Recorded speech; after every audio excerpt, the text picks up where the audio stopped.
எல்லாரும் புத்தகத்தை படிச்சுட்டா வந்திருப்பீங்க. ஒரு புத்தகத்துல நபிகள் நாயகம் சொல்லி இருக்கிறார்கள் நான் சொல்லி முடிச்சா பின்னாடி ஆதாரம் இருக்குல்ல, பின்னாடி ஆதாரமெல்லாம் எழுதி இருக்கான்னு போற போக்குல போக கூடாது. நீங்க சொன்னா என்ன ஆதாரம் எழுதி இருக்குது, அந்த அர்த்தம் சரியா தப்பா இருக்குதா அப்படி காட்டி இந்த இடத்துல இந்த இடம் தப்பா இருக்குன்னு சொல்லணுமே தவிர ரெண்டு வரியை மட்டும் படிச்சாங்க. நபி தோழர்கள் நமது நிலையும் நீங்க இந்த டாபிக்ல ரசூல் ஸல்லல்லாஹு அலைஹி வஸல்லம் காலத்துக்கு பிறகு சஹாபாக்கள் பிதஅத் செய்தார்கள் நான் சொன்னேங்கறீங்கல்ல, அதை முழுசா படிங்க. அவங்க ஷிர்க் அவங்க முர்த்ததா போனார்கள் நான் சொன்னேன்ல, அதை முழுசா படிங்க.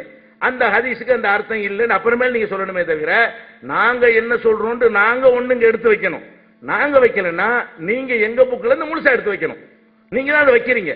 அப்ப இந்த முசாபகா விஷயத்தையும் தெளிவா நீங்க எடுத்து வைக்க வேண்டும், நிரூபிக்க வேண்டும். இதை நீங்க நிரூபிக்க வேண்டும்.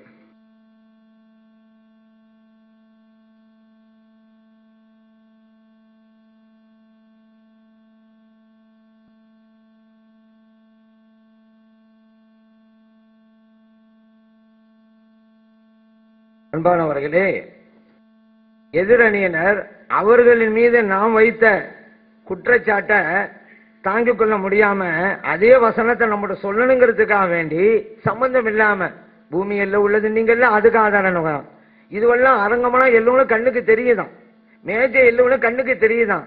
ஏன் பூமி எல்லாம் உள்ளங்கிறது தெரியாதா? இந்த காலத்துல விஞ்ஞான காலத்துல இல்ல நீங்க சிரிக்க வேணாம், நீங்க சிரிக்க வேணாம், எதிரணியை பத்தி கவலைப்படவும் வேணாம், நீங்க படம் அமைதியா இருக்கீங்க. அடுத்து எதிரணியினர் இப்போ பூமி உருண்டை என்கிறது தெரியும், அது எல்லை உள்ளங்கிறது தெரியும், அதுக்கு என்ன ஆதாரம் குர்ஆன்ல போய் கேட்கறது? அப்ப நான் கேட்டேங்கிறீங்க 4 பேரு எல்லை உள்ளது அதுவும் கேட்கலாம் அப்படின்னு. அப்ப